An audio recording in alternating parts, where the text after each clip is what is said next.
आज हम बात करेंगे electric field due to dipole on equatorial plane. Equatorial plane का मतलब है कि डाइपोल से अलग यानी दूसरी एक्सिस पर क्या होगी इलेक्ट्रिक फील्ड, इस पर डिस्कशन करेंगे। तो इसमें देखिए जैसे डाइपोल क्या होता है जिसमें दो चार्जेस, एक प्लस चार्ज एक माइनस चार्ज, जो कि मैग्नीट्यूड में तो सेम बट उनका जो नेचर होता है वो अपोजिट होता है, एक दूसरे से एक फिक्स डिस्टेंस पर होते हैं। तो ये सिस्टम हमारा डाइपोल कहलाता है। अब इससे जैसे इसकी एक्सिस x है तो y एक्सिस पर कोई पॉइंट P हम कंसीडर करेंगे और वहाँ पर इलेक्ट्रिक फील्ड को हम मेजर करेंगे। तो सबसे पहले इसमें आपको देखना क्या है कि इलेक्ट्रिक फील्ड की डायरेक्शन क्या होगी। तो हमने आपको बताया था कि पॉजिटिव से अवे और निगेटिव की ओर, यानी towards negative charge away from positive.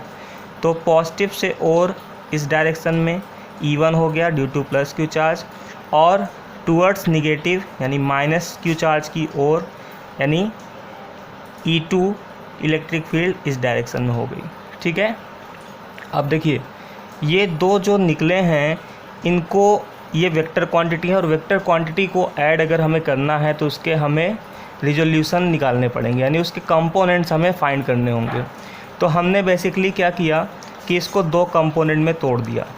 दोनों इलेक्ट्रिक फील्ड E1 और E2 को हमने दो कंपोनेंट में तोड़ दिया। जैसे अगर ये E1 है तो आप 11th में भी इस चीज़ को पढ़ चुके हैं कि दो कंपोनेंट बनते हैं, एक हॉरिजॉन्टल और एक वर्टिकल। हॉरिजॉन्टल जो होता है वो cos थीटा और वर्टिकल sin थीटा होता है।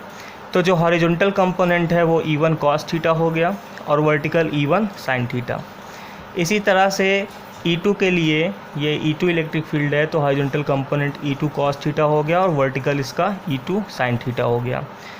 अब इसमें आपको कुछ और भी चीज़ें देखनी है, जैसे कि यहाँ पे जो दो ट्राइंगल बन रहे हैं, ट्राइंगल APO और ट्राइंगल POB, ये दोनों ऐसे ट्राइंगल हैं जो कि कॉन्ग्रुएंट हैं। आपने 10th में कॉन्ग्रुएंट पढ़ा होगा। देखिए कैसे कॉन्ग्रुएंट है, पहले तो ये डिस्टेंस यानी इनके बेसेज आपस में इक्वल है। दूसरी चीज़ ये इनका कॉमन है, ये साइड जो इसका ये परपेंडिकुलर जो है ये कॉमन है। और तीसरी चीज़ ये है कि एंगल, इसके एंगल ये जो है दोनों 90 हैं तो ये भी दोनों सेम हैं। इसके वजह से ये दोनों ट्राइंगल सिमिलर हो गए। SAS यानी साइड एंगल साइड की प्रॉपर्टी से दोनों ट्राइंगल क्या हो गए, कॉन्ग्रुएंट हो गए। अब AP और PB डिस्टेंस जो है दोनों आपस में इक्वल होगी। AP और PB दोनों डिस्टेंस इक्वल होगी, जिसको पाइथागोरस से अगर हम निकालते हैं तो हाइपोटेनस है ये, तो base square plus perpendicular square. तो इसको हम R कंसीडर कर लेते हैं तो ये हो जाएगा R square plus L square और पावर हाफ। जैसे रूट में होता है तो रूट का मतलब होता है हाफ पावर। अब electric field due to plus Q charge, यानी electric field due to plus Q charge, ये हमारी हो जाएगी E1 1/4 pi epsilon naught, Q upon distance का स्क्वायर तो रूट का स्क्वायर करेंगे तो ये R square plus L square हो जाएगा। और यही हमारा E2 होगा।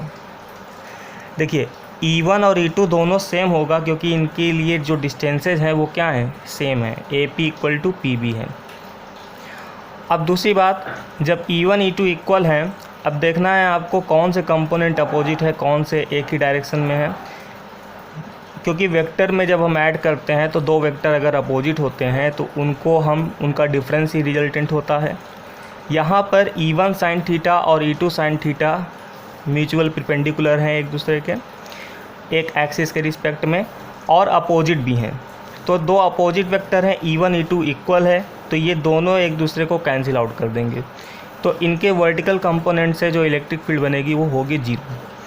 अब हॉरिजॉन्टल कंपोनेंट में E1 cos theta E2 cos theta दोनों सेम डायरेक्शन में है, तो सेम डायरेक्शन में होने की वजह से इनका रिजल्टेंट दोनों के ऐड इक्वल हो जाएगा।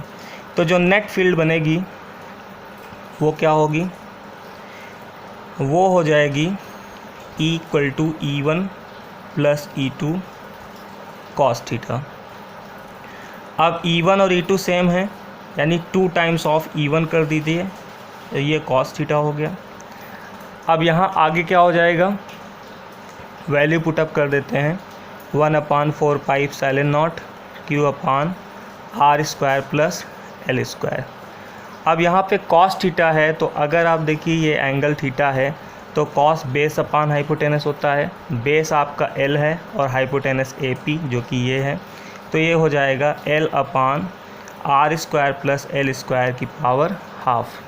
ठीक है, अब देखिए यहाँ पर फिर से 2QL डाइपोल मूवमेंट हो गया। ठीक है, और 1/4 पाई एप्सिलॉन नॉट साथ में।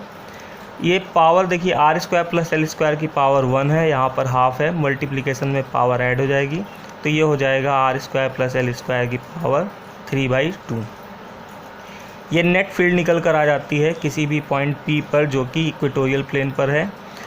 और अब अगर आप ये सोचें कि इलेक्ट्रिक डाइपोल की जो लेंथ है वो उस डिस्टेंस के कंपैरिजन में जहाँ पे हम इलेक्ट्रिक फील्ड मेजर कर रहे थे बहुत ही छोटी है, यानी L is very very less than R, तो ऐसी कंडीशन में हम इसे नेगलेक्ट करेंगे और नेगलेक्ट करने पर R स्क्वायर की पावर 3/2, इसको हम साइड में समझ लेते हैं।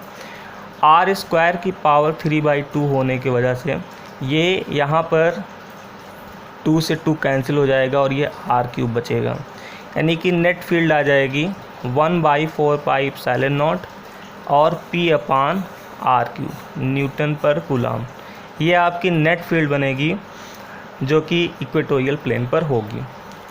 तो आज हमारा ये सेगमेंट ख़त्म हो गया है।